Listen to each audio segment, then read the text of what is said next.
Alaska's Lisa Murkowski is one of the Republican senators who is publicly undecided about the Kavanaugh nomination. Here's what she said today about an FBI investigation. Should there be a full FBI investigation into these allegations from Kavanaugh's past? Well, it would sure clear up all the questions, wouldn't it? Joining our discussion now, Ambassador Wendy Sherman, an MSNBC Global Affairs contributor. She helped Anita Hill navigate the Judiciary Committee during Anita Hill's Senate testimony. Ambassador Sherman's the author of the new book, Not for the Faint of Heart, Lessons in Courage, Power, and Persistence.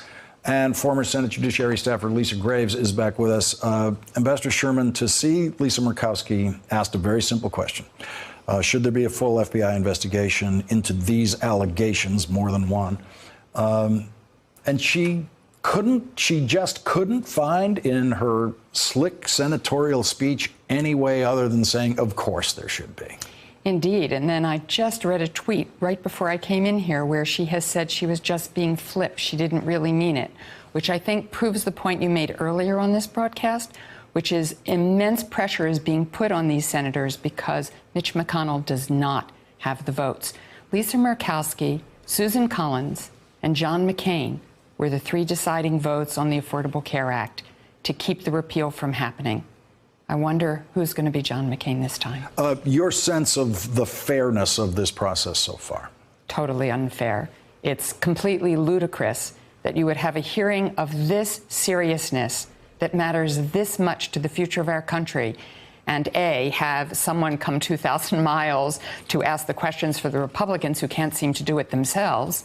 And the Democrats are going to get exactly one round of 5 minutes. I can't think of another Senate hearing on a matter of such import where there is one round of only 5 minutes of conversation. It's absurd.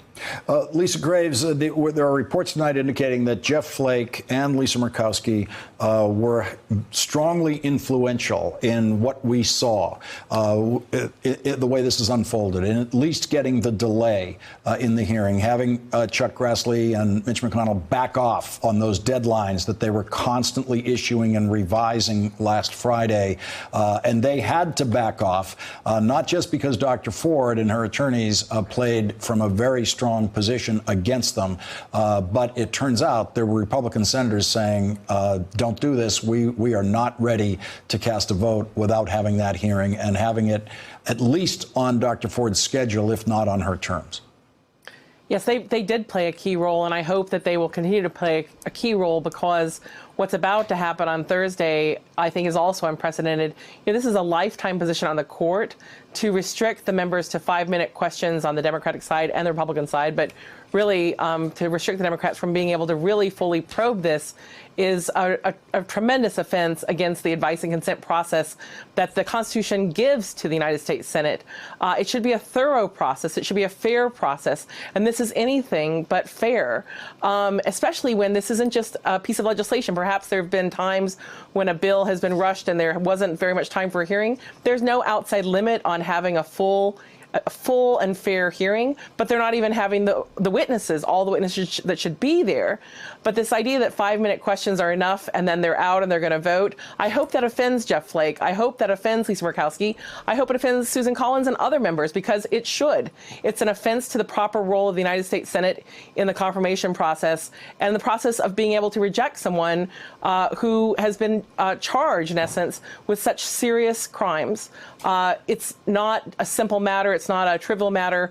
And there's more than one witness, apparently, to his misbehavior. And so I think it's a very serious issue, and it's a serious misstep on the part of Senator Grassley to try to limit the hearing in this way. Wendy Sherman, you've been in that witness chair in a confirmation hearing. You know what that pressure is like. Lisa and I have both sat through endless confirmation hearings. In the Finance Committee, we used to have the chairman of the Federal Reserve come in. Every person who sits in that witness chair is nervous, is on edge. It is the most tense moment for the Federal Reserve chairman, who's accustomed to this. Talk about what Dr. Ford will be feeling when she's in that chair. It's very tough. My first confirmation hearing to be Assistant Secretary for Legislative Affairs, Jesse Helms, was the chairman. And indeed, it was connected to Anita Hill why it was so tough. David Brock, who now has come over to the Democrats, was a right-wing Republican at the time and had written a book about the real Anita Hill. And so Chairman Helms, in front of my then 10-year-old daughter, said, "Are you going to lie to this committee the way you lied for Anita Hill, the way Anita Hill lied?" And so I had to sit there and think, what is my 10-year-old thinking about her mom? So Christine Blasey Ford is going to be under enormous pressure. She's had tremendous courage to come forward.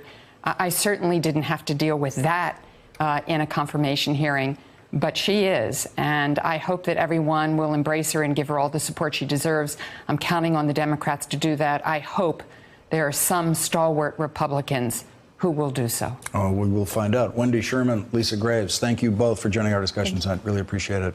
Thanks for checking out our YouTube channel. Subscribe by clicking on the button below for more from The Last Word and the rest of MSNBC.